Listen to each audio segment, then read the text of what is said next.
o comércio regional, que não eliminará as respectivas moedas nacionais. O presidente brasileiro não citou a Venezuela, mas disse haver espaço para ampliar e aprimorar os acordos comerciais com Chile, Colômbia, Equador e Peru. Retomaremos uma agenda externa ambiciosa para ampliar o acesso a mercados por nossos produtos de exportação, embora já tenhamos uma área de livre comércio de fato com nossos vizinhos sul-americanos. Falando em integração, Lula ainda antecipou que pretende revisar e avançar nos acordos de negociação com Canadá, Coreia do Sul e Singapura, além de explorar novas frentes de negociação com parceiros como China, Indonésia, Vietnã e com países da América Central e Caribe. A proliferação de barreiras unilaterais ao comércio perpetua desigualdades e prejudicam os países em desenvolvimento. Combater o ressurgimento do protecionismo no mundo implica resgatar o protagonismo do Mercosul na Organização Mundial do Comércio. As vendas de carros comerciais leves, caminhões e ônibus, medidas pelos números de emplacamentos, cresceram 7,39% em junho na comparação com o mês de maio, somando 189.528 unidades, segundo dados da Federação Nacional da Distribuição de Veículos Automotores, FenaBrave, divulgados nesta terça-feira, 4. Na comparação com o mesmo mês de 2022, as vendas de veículos fecharam um mês com um aumento de 6,46%, conforme divulgou a entidade. Já o acumulado dos primeiros 6 meses do ano ficou em 998.270 unidades, alta de 8,76% em relação ao primeiro semestre de 2022.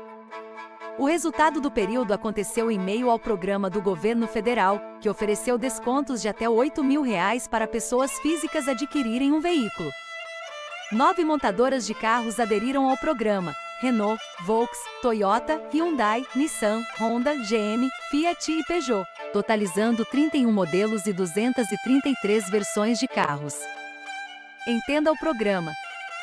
O programa de descontos do governo foi anunciado em junho pelo vice-presidente e ministro do Desenvolvimento, Indústria, Comércio e Serviço, Geraldo Alckmin, e pelo ministro da Fazenda, Fernando Haddad. Para ônibus e caminhões, os descontos são de R$ 33,6 mil a R$ 99,4 mil e são associados à entrega de veículos da mesma categoria, usados e em condições de rodagem. Também é exigida que a documentação do veículo entregue esteja regularizada, com licenciamento de 2022 e emplacamento. Segundo o vice-presidente, os descontos para caminhões são motivados por uma exigência Conselho Nacional do Meio Ambiente, CONAMA, que prevê a fabricação dos veículos no padrão chamado de Euro 6, que diminui a emissão de poluentes, mas encarece o custo do veículo. Os descontos buscam estimular a renovação da frota e retirar a circulação de caminhões e ônibus com mais de 20 anos. O América Mineiro oficializou na manhã desta terça-feira, 4, o retorno do atacante Pedrinho, que foi afastado pelo tricolor paulista por ter sido acusado pela ex-namorada de agressão e ameaças. Já regularizado, o jogador de 23 anos passa a ser mais uma opção de velocidade para o técnico Wagner Mancini. Essa será a segunda passagem do atleta pelo Coelho. Ele chega a Belo Horizonte com contrato de empréstimo junto ao Lokomotiv Moscou, da Rússia, até o fim da temporada. Pedrinho defendeu o América Mineiro em 2022, quando esteve emprestado pelo Red Bull Bragantino. Em 34 jogos, foram 8 gols e 3 assistências pelo clube mineiro. Pelas boas atuações com a camisa do Coelho, Pedrinho foi vendido ao Lokomotiv Moscou, mas não conseguiu se firmar no clube europeu. Em 2023, ele foi emprestado ao time paulista e viveu bons momentos, até o fim da passagem pelo São Paulo. A CBF, Confederação Brasileira de Futebol, acertou com Fernando Diniz para que ele seja o treinador da seleção brasileira até junho de 2024. Ele permanecerá no comando do Fluminense e conciliará as funções, participando dos eventos da seleção nas datas FIFA, quando os campeonatos param.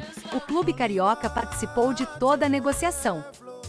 A informação foi antecipada pelo G e confirmada pela Itatiaia. A ideia da cúpula da CBF é que Diniz fique até a chegada de Carlo Ancelotti, que tem um acordo verbal para comandar a seleção brasileira a partir do meio do ano que vem, quando acaba seu contrato com o Real Madrid SP. A princípio, Diniz não fará parte da comissão técnica do italiano e seguirá no comando do Fluminense até o fim de 2024, quando termina seu acordo. O acerto de Diniz teve o aval dos líderes da seleção brasileira, como Casemiro, Neymar, Alisson, Marquinhos e Danilo. Alguns atletas inclusive ligaram diretamente para Diniz na tentativa de animá-lo a aceitar o projeto, mesmo que seja por um ano apenas. O mesmo grupo de jogadores já havia dado o aval para que o presidente da CBF, Edinaldo Rodrigues, esperasse um ano por Ancelotti. Há um segundo aspecto que atende à necessidade de alguém com o perfil de Diniz. Existe um acerto verbal com Ancelotti, mas nada assinado. Ter um treinador conceituado no cargo é o ideal caso seja preciso dar sequência ao trabalho se o acordo com o italiano não for firmado no papel. Não se sabe ainda se Diniz comandaria a seleção na Copa América de 2024, que será nos Estados Unidos entre 20 de junho e 14 de julho. O contrato de Ancelotti com o Real Madrid termina em 30 de junho. Portanto, se os espanhóis não o liberarem antes, o italiano não poderá estar à frente do time no torneio.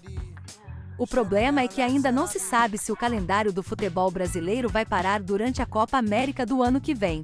Caso não parte, Diniz teria compromissos com o Fluminense.